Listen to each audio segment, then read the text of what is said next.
Oke, baik. Terima kasih pada kelompok 3 ya yang telah memaparkan makalahnya pada siang hari ini. Beberapa masukan ya untuk diskusi kita hari ini ya, bahkan ini nanti juga berlaku untuk ke pemakalah kelompok selanjutnya. Jadi memang ya saya sarankan supaya diskusi kita itu lebih hidup ya, supaya ya di dalam diskusi itu langsung tidak ada jeda untuk saling diam ya. Jadi ini memang ya saya mohon ya, ini kalau memang ya kita ini memang benar-benar ingin mendapatkan sebuah ilmu pengetahuan, yaitu saya sarankan untuk membaca ya. Jadi sebelum diskusi ya, ini terutama pemakalah ya, terutama pemakalah atau yang presentasi pada hari itu, misalkan hari ini materinya adalah penelitian kualitatif ya, saya mohon untuk makalah itu sebelumnya harus memang benar-benar sudah membaca. Misalkan ada 3 kelompok tadi ya, misalkan yang pertama menjelaskan penelitian kualitatif, kemudian yang kedua misalkan masalah penelitian, kemudian yang ketiga misalkan fokus. Nah ya mungkin cukup bagian-bagian yang mendapatkan bagian-bagian itu ya pelajari itu, kuasai itu. Misalkan tadi Mbak Rahma bagiannya ini, Mas Bayu ini. Nah itu nanti pelajari itu aja. Ya, jadi terus kemudian tolong dipersiapkan, yaitu ketika sampean melakukan presentasi, ketika ada istilah-istilah yang memang itu istilah asing, itu harus dipersiapkan untuk dicari jawabannya. Ya, jadi jagani gitu. Itu memang ya bener-bener kalau sampean itu ketika presentasi itu memang sudah menguasai materinya. Itu jangan ngetarani lek presentasinya itu terkesan tidak siap. Ya, begitu ada pertanyaan masih mau mencari-cari. Ya, berarti kan itu kelihatan bahwa pemakalah itu belum benar-benar menguasai materinya. Ketika saya tadi tanyakan triangulasi, itu sebenarnya sudah harus tahu triangulasi itu apa aja. Ya, triangulasi itu tahapnya itu. Ya, misalkan ada istilah-istilah yang asing. Ya, misalkan apa tadi? Misalkan ada istilah hipotesis, ada istilah apa tadi? Pokoknya istilah-istilah asing itu dicari. Jadi harus siap-siap gitu ya. Jadi harus kita itu ya harus, kalau dalam penelitian hipotesis ya, kita harus punya hipotesis terhadap pertanyaan yang muncul dari teman-teman. Nah, kira-kira ini ada istilah asing misalkan di sini ada istilah fenomenologi tadi dikatakan ya. Apa itu fenomenologi? Ya, pasti ini orang asing. Ya, ini saya cari tahu dulu lah jawabannya. Ya, tapi ketika kita mau presentasi itu sudah mempersiapkan dari jawaban-jawaban yang sekiranya itu nanti pasti akan ditanyakan, itu kita tinggal menjawab aja. Ya, ini nanti ketika kita mendapatkan bagian-bagian itu ya, ketika ada istilah-istilah asing yang dirasa ini nanti pasti teman-teman ini bingung apa artinya, ya kita sudah mencari jawabannya terlebih dahulu, jagani gitu ya. Jadi apa itu, kita sudah punya hipotesis terlebih dahulu, jagani ya. Kalau ada pertanyaan-pertanyaan tentang ini kita sudah siap. Ya mungkin ya itu saja lah. Ya. Jadi ini sering saya tegaskan ketika teman-teman itu ya diskusi, ya biar suasananya itu memang tidak diam, ya kemudian kita belum siap baru mencari-cari jawabannya, tidak. Ini sudah semester 5, ya tidak lagi semester 1. Kalau semester 1 ya wajar lah, istilahnya cek nunak-nunuk ya, karena kita semester 5 ini seharusnya sudah sudah lebih leluasa dalam menyampaikan sebuah presentasi, dan kalau bisa itu seolah-olah itu ya sebagai menjelaskan itu dengan bahasa sendiri. Ya, jadi makalah itu sebagai acuan seperti di PowerPoint itu ya. Di PowerPoint itu kan hanya sedikit ya, tapi nanti penjelasannya itu lebih kepada pemakalah. Itu akan lebih bagus kalau presentasi itu seperti itu. Ya, berarti kalau sudah ada di makalah sampean nyampaikan diwacakne ae, tidak ada penjelasan tersendiri, itu berarti bukan presentasi, tapi itu namanya membacakan ulang. Ya, saja ini kan wis enek itu di makalah ya. Jadi kalau bisa lebih begitu, budayakan, karena perintahnya Iqra ya. Iqra bismi rabbikal ladzi khalaq. Jadi perintahnya itu membaca. Ya, membaca sebelum presentasi. Oke, baik, saya lanjutkan untuk share screen ya, untuk materi hari ini. Itu masukan saja ya. Oke, baik. Sudah bisa terlihat ya di layar monitor ya? Sudah. Oke, Bisa, Pak. Oke, baik. Sebelumnya, ya, terima kasih pada teman-teman tadi kelompok 3. Ya, sekali lagi saya ucapkan sudah mempersiapkan untuk makalahnya dan diskusi hari ini, dan juga terima kasih pada teman-teman yang sudah pertanyaan atau beberapa tambahan dari apa yang sudah kita bahas pada siang hari ini. Oke, baik, kepada akhwan wal akhwat, teman-teman PPA 5A, pada hari ini kita akan membahas ya terkait dengan penelitian kualitatif. Oke, baik, kita yang pertama ya ini menuju ke takrif ya, pengertian dari penelitian kualitatif. Ya, sebenarnya kalau kita telisik dari istilah penelitian, ya penelitian itu kan bahasa Inggrisnya itu research, ya research berarti itu kembali, search itu berarti mencari. Ya, berarti sebenarnya dalam penelitian itu adalah mencari apa yang kita cari. Ya, sebuah fenomena yang saat ini sudah ada.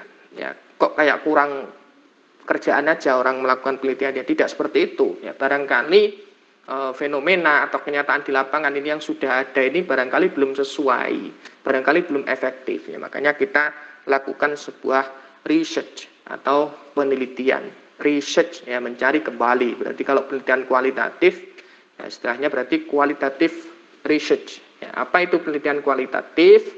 Ya, penelitian kualitatif adalah penelitian yang diselenggarakan dengan maksud memahami fenomena yang dialami oleh subjek penelitian. Ya, jadi kita ini mengamati atau memahami fenomena yang sudah ada. Ya, jadi subjek di dalam penelitian. Kemudian ya fenomena tersebut yaitu contohnya meliputi perilaku, ya persepsi, motivasi, tindakan dan lain-lain secara holistik. Ya, ini dengan cara mendeskripsikan. Ya, jadi dideskripsikan dari hasil yang kita teliti itu ya dalam bentuk kata-kata dan bahasa, tentunya dengan metode alamiah. Nah, jadi apa tadi memang penelitian kualitatif tadi yaitu memang ditujukan ya untuk mendeskripsikan dan menganalisis fenomena tadi itu ya.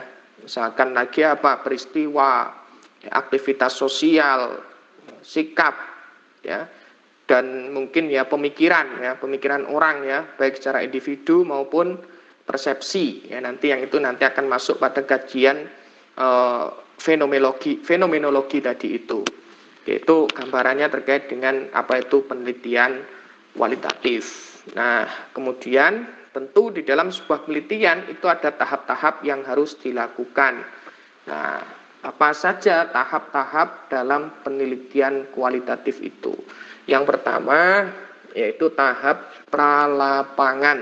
Ya, jadi pra itu sebelum, ya lapangan itu berarti ya kita terjun ke lokasi atau ke situs. Ya, pralapangan. Ada istilah pra-wedding. Berarti foto saat durunge rabi. Ya, foto sebelum nikah, pra-wedding. Ya.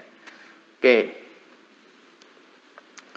Baik, selanjutnya ya apa itu yang dimaksud dengan tahap pralapangan?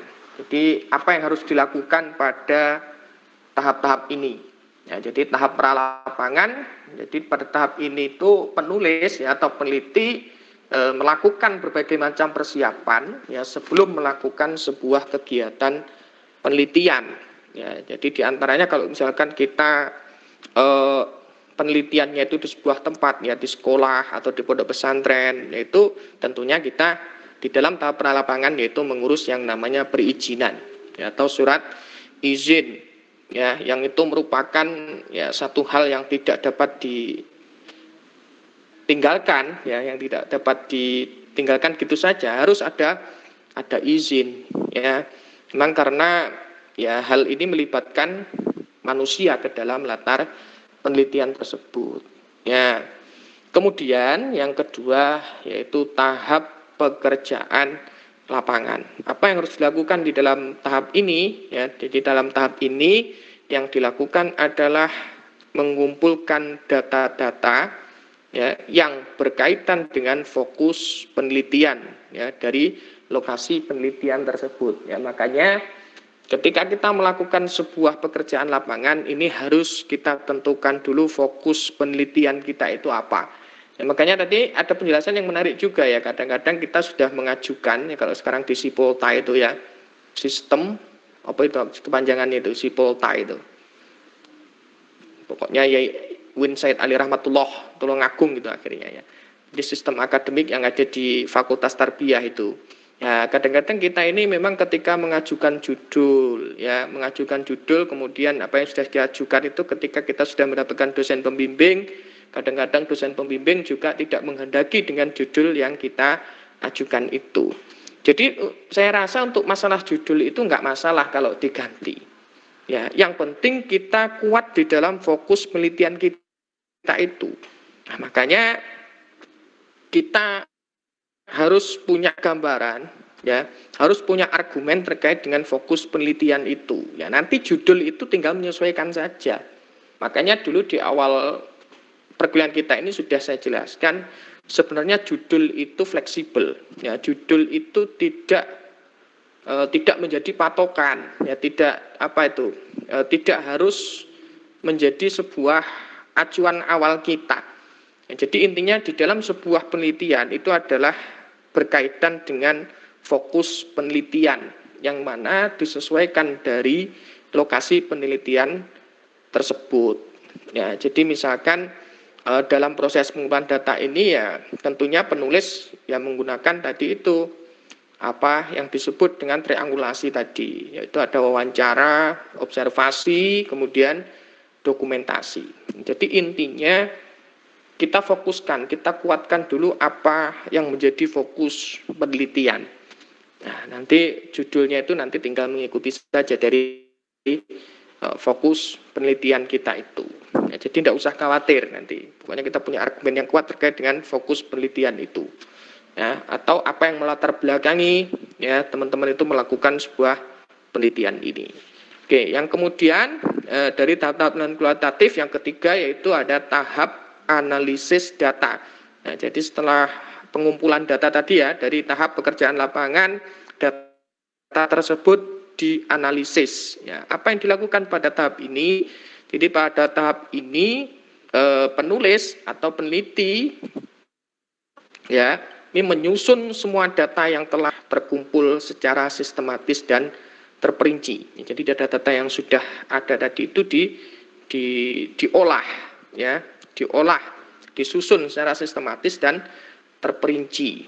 Ya, maka melalui proses tersebut ya data tadi dapat dengan mudah dipahami dan tentunya temuannya pun dapat diinformasikan kepada orang lain secara jelas. Ya, makanya disebut dengan termasuk kualitatif ini disebut dengan penelitian deskriptif. Ya, ini ada tahap analisis data, ya, yaitu disusun, ya, diolah secara sistematis dan terperinci, ya, sesuai dengan bahasa peneliti. Ya, jadi kan kalau tidak diolah, ya, kita mentah-mentah, ya, dari apa yang kita dapat kita tuangkan di dalam penelitian itu, ya tentunya pembaca akan bingung. Ya, makanya supaya dapat diinformasikan kepada orang lain secara jelas harus dijelaskan secara sistematis dan terperinci. Nah, kemudian dari tahapan yang keempat yaitu adalah tahap pelaporan. Ya, jadi tahap pelaporan ini apa? Tahap pelaporan ini merupakan tahap terakhir, ya, tahap terakhir dari sebuah penelitian ya yang penulis melakukan tahap ini. Ya, jadi laporan tertulis ya dari hasil penelitian yang telah dilakukan. Ya, jadi ya dalam bentuk skripsi itu kalau kita melakukan sebuah penelitian di jenjang S1 ya. Oke. Jadi sebenarnya tahapan-tahapan dalam penelitian kualitatif itu kalau kita lihat ya ini sebenarnya simpel hanya 4, tapi nanti kenyataan di lapangannya ini akan menguras tenaga peneliti itu sendiri. Nah, di dalam tadi ya dikatakan seberapa idealnya kita itu melakukan sebuah penelitian. Ya, makanya istilahnya kalau melakukan sebuah penelitian itu untuk mendapatkan data yang valid, itu ya memang peneliti harus benar-benar melakukan penelitian itu sampai titik jenuh. Ya kalau waktunya berapa lama ya idealnya ya berapa kali. Ya kalau penelitian hanya dilakukan dalam 1 minggu 2 minggu itu ya kurang lah.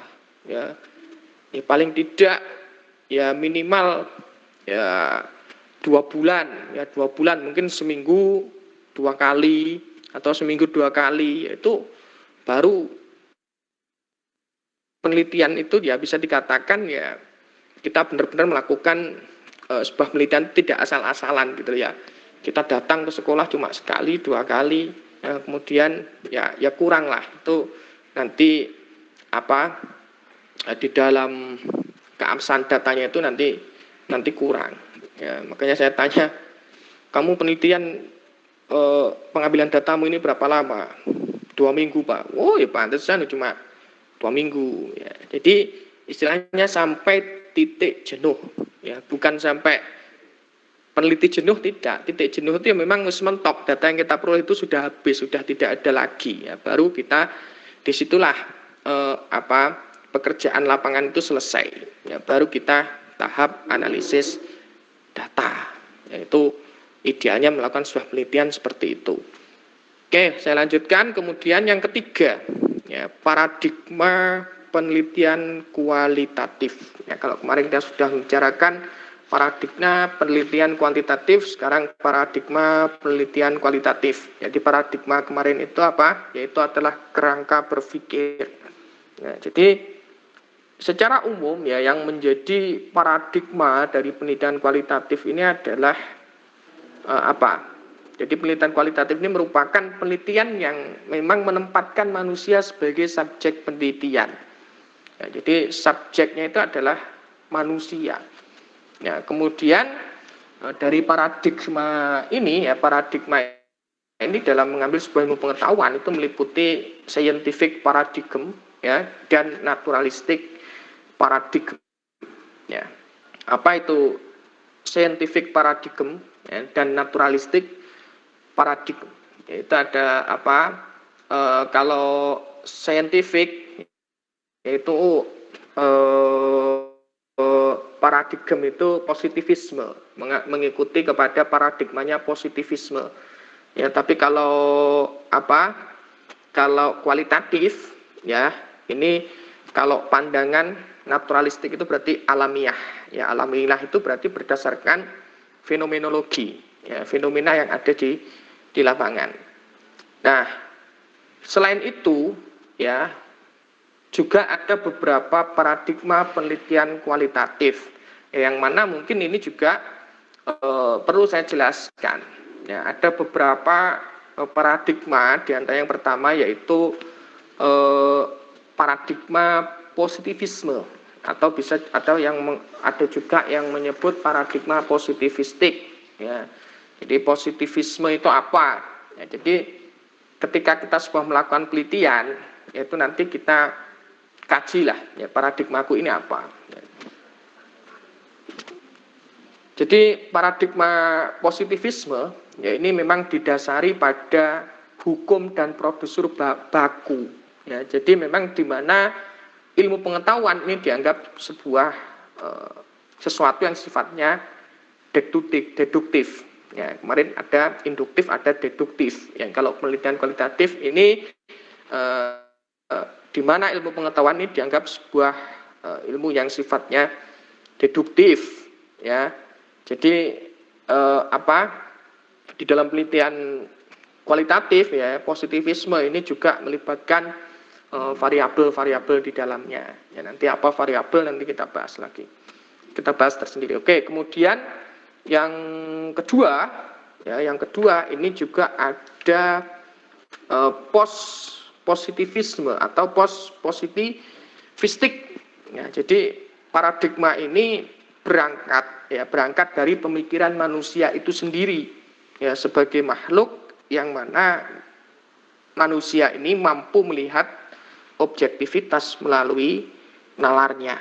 Ya, jadi kalau positivisme ya ini beranggapan bahwa sesuatu kebenaran yang kita amati itu tidak hanya berhenti pada fakta, Ya, jadi tidak terima apa adanya. Jadi tidak hanya berhenti pada fakta, melainkan pada makna dibalik fakta-fakta tersebut. Ya, apa yang benar berkenaan dengan analisis sesuatu yang rekonstruksi.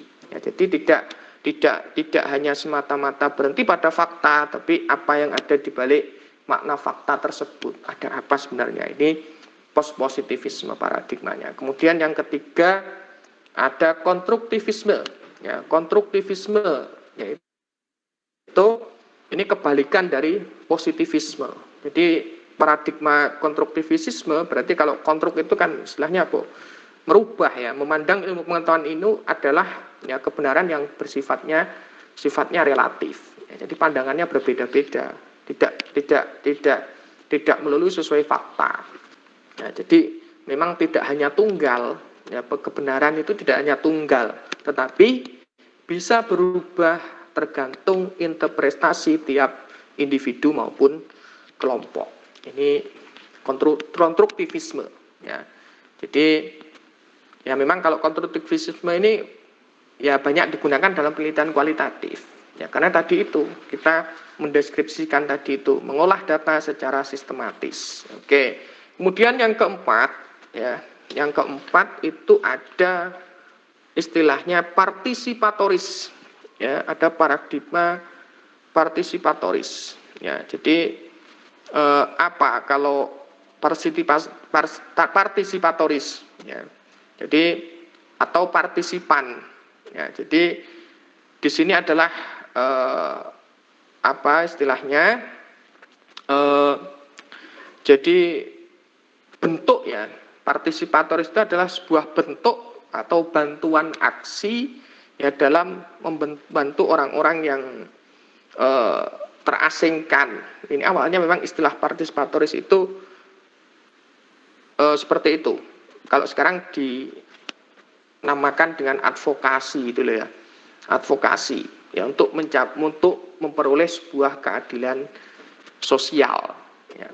Makanya partisipan di sini ya ini berperan untuk membantu peneliti dalam membuat pertanyaan ya serta menganalisis hasil penelitian dan pengumpulan data.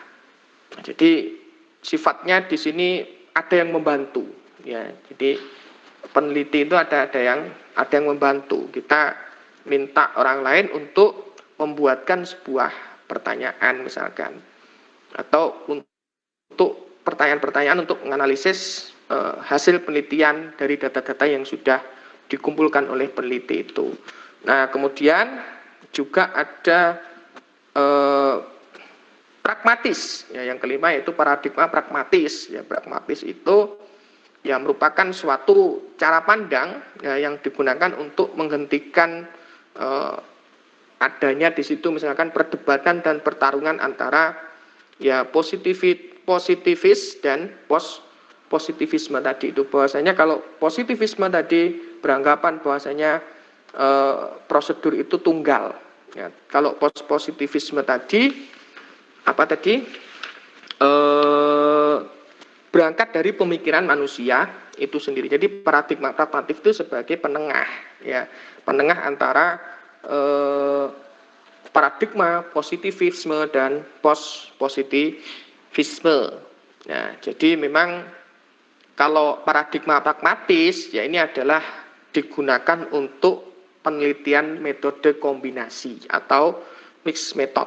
Ya, jadi yang dimana di dalamnya itu ya peneliti itu bebas melibatkan asumsi-asumsi ya, baik kuantitatif maupun kualitatif ya ketika mereka terlibat dalam sebuah penelitian. Ya, ini paradigma di dalam penelitian di dalam sebuah penelitian. Ya, nanti ketika melakukan penelitian ya tentunya paradigmanya apa. Ya, positivisme, positivisme, konstruktivisme. Kalau konstruktivisme itu berarti apa tadi ya merubah ya, sesuatu yang sudah ada ya kemudian dikembangkan misalkan dan tidak namanya konstruktivisme. Yaitu beberapa paradigma di dalam sebuah penelitian. Oke, nah, kemudian tentunya di dalam sebuah penelitian itu juga ada aksioma, ya aksioma penelitian, ya aksioma penelitian kualitatif. Ya, aksioma itu pendapat, ya, pendapat yang dapat dibenarkan. Jadi aksiomanya dalam penelitian kualitatif itu ada 5, di antaranya hakikat kenyataan. Ya, hakikat kenyataan itu namanya ontologi, ya, ontologi. Jadi tentang inti dari sebuah penelitian, ya. Kemudian juga ada hubungan antara peneliti dan partisipan, ya. Apa hubungannya antara peneliti dan partisipan? Kemudian ada yang ketiga, kemungkinan generalisasi, keumuman yang ada di dalam sebuah penelitian itu. Ya, kemudian yang keempat yaitu ada kemungkinan hubungan kausalitas, hubungan sebab akibat. Ya, saya cepatkan aja ini. Kemudian yang kelima yaitu adanya peranan nilai dalam inquiry. Ya, inquiry adalah untuk melakukan sebuah penelitian itu. Ya, ada peranan nilai-nilai di dalamnya. Oke, saya lanjutkan. Nah, kemudian ini yang selanjutnya, ya, ini masih ada lagi slide nanti. Ada karakteristik penelitian kualitatif. Ya, itu tadi sudah dibahas, ya. Tadi sudah saya dengar ada fenomenologi, ya. Jadi ada 2 pendapat di sini, ya, terkait dengan karakteristik penelitian kualitatif. Yang pertama dari David William, yang kedua dari Jam'an Satori dan Aan Komariah. Ya, jadi yang pertama menurut David William, ya, karakteristik penelitian kualitatif, ya, itu diantaranya yang pertama yaitu pandangan dasar tentang sifat realitas. Ya, jadi tentunya di sini ada hubungan antara peneliti dengan yang diteliti. Ya, membangun jalinan hubungan kausal, ya, sebab akibat serta peranan nilai dalam penelitian. Ya, tadi itu yang masuk di dalam aksioma tadi itu. Ya, kemudian yang kedua yaitu karakteristik penelitian itu sendiri. Ya, kemudian yang ketiga proses yang diikuti untuk melaksanakan penelitian kualitatif. Nah, sedangkan menurut Jam'an Satori, ya, dan Aan Komariah, ya, ini kita menyangkut kepada masalah pendekatan, ya, pendekatan yang bisa kita lakukan di dalam penelitian kualitatif. Ya, jadi ada 5 pendekatan menurut beliau berdua ini. Yang pertama ada pendekatan biografi. Ya, mungkin di dalam sebuah penelitian kualitatif kita nanti bisa melakukan penelitian ini. Ya, biografi. Ya, ini misalkan kita melakukan sebuah penulisan biografi seseorang, ya, atau individu. Ya, memang kalau jika materinya itu tersedia. Ya, jadi dalam penelitian biografis ini peneliti itu memfokuskan daripada seorang individu. Ya, misalkan kejadian-kejadian spesial individu tersebut, apa pengaruhnya dari individu tersebut. Misalkan kalau dalam pelajaran bahasa Arab, mata kuliah bahasa Arab, ya, apa perannya, ya, orang tersebut. Ya. Oke. Individu tersebut perangnya apa. Kemudian yang kedua yaitu pendekatan fenomenologi, ya. Jadi lebih fenomenologi ini menggambarkan terkait dengan apa itu, dengan psikologi, ya. Fenomenologi ini psikologi. Kalau di dalam bukunya Pak Agus Zainil Fitri itu yang metodologi penelitian pendidikan, yaitu di sini dicontohkan contohnya itu misalkan gini, penelitian yang dilakukan ini interaksi antara perawat dan pasiennya. Ya.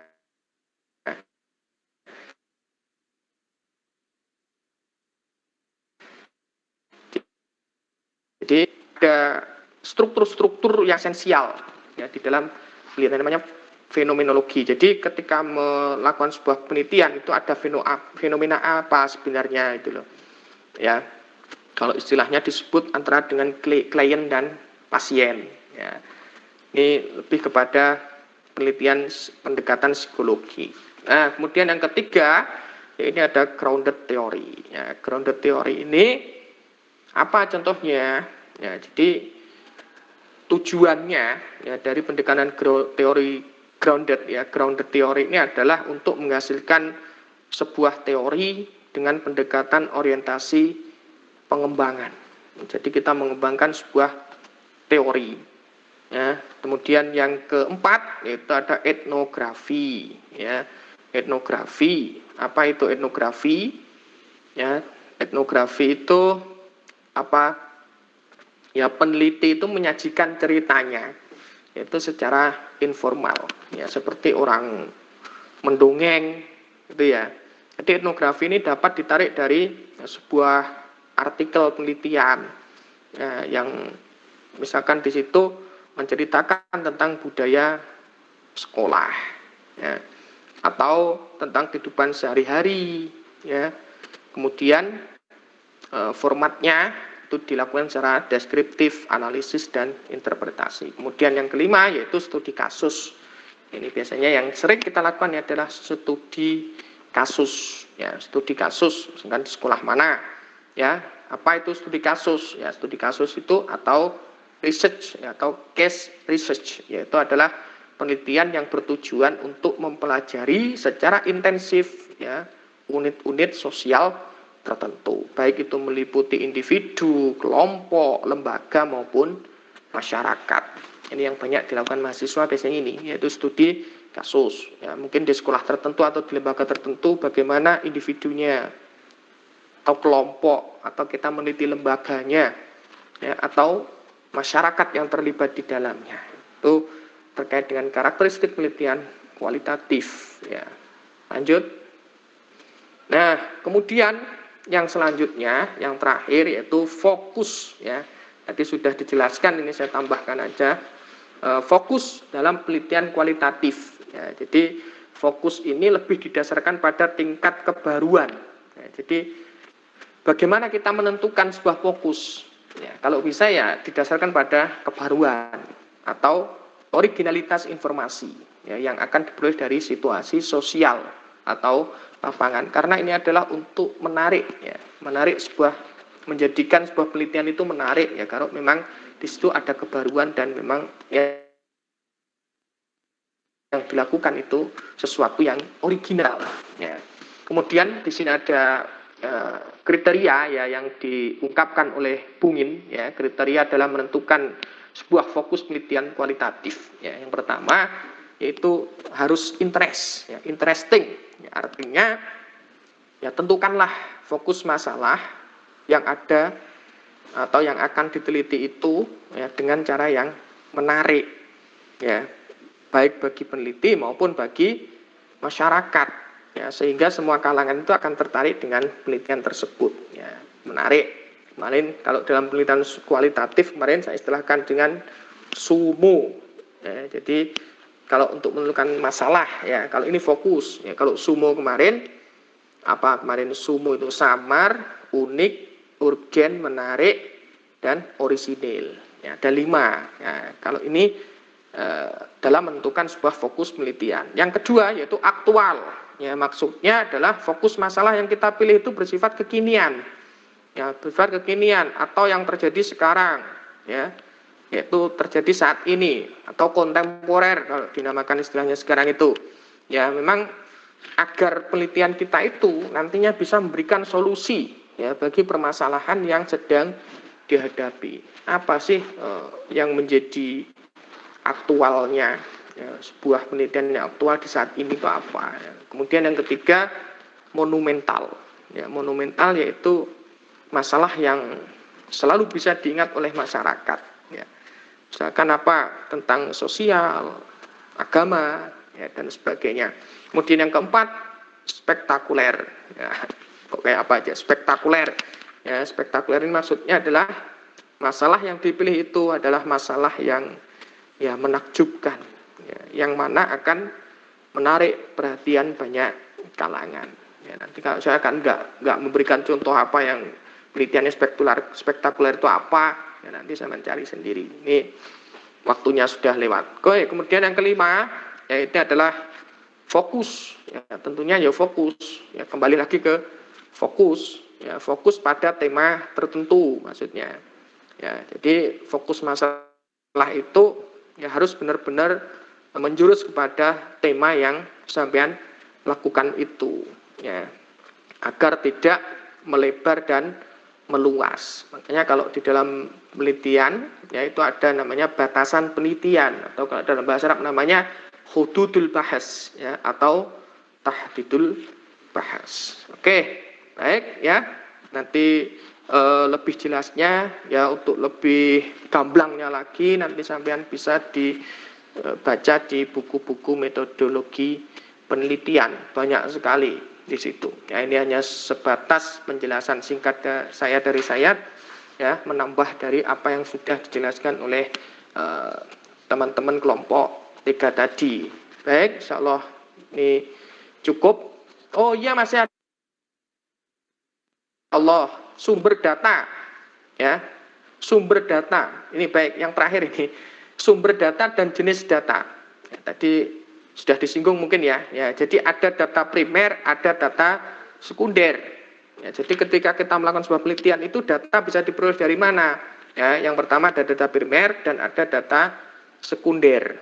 Ya, data primer itu contohnya ya yang diambil langsung oleh peneliti. Ya, misalkan ya tadi kalau sekolah ya, kepala sekolah atau guru yang terlibat, ya kemudian waka kesiswaan atau waka kurikulum, ya itu contohnya data primer. Kalau data sekunder yaitu data yang diperoleh secara tidak langsung dari objeknya, mungkin bisa dari internet, ya dari artikel-artikel lain atau website yang ada, ya, itu contoh-contoh dari sumber data dan jenis data. Oke. Nah, alhamdulillah. Oke, baik ya. Kalau memang tidak ada yang disampaikan atau ada pertanyaan lagi, saya akhiri untuk pertemuan hari ini.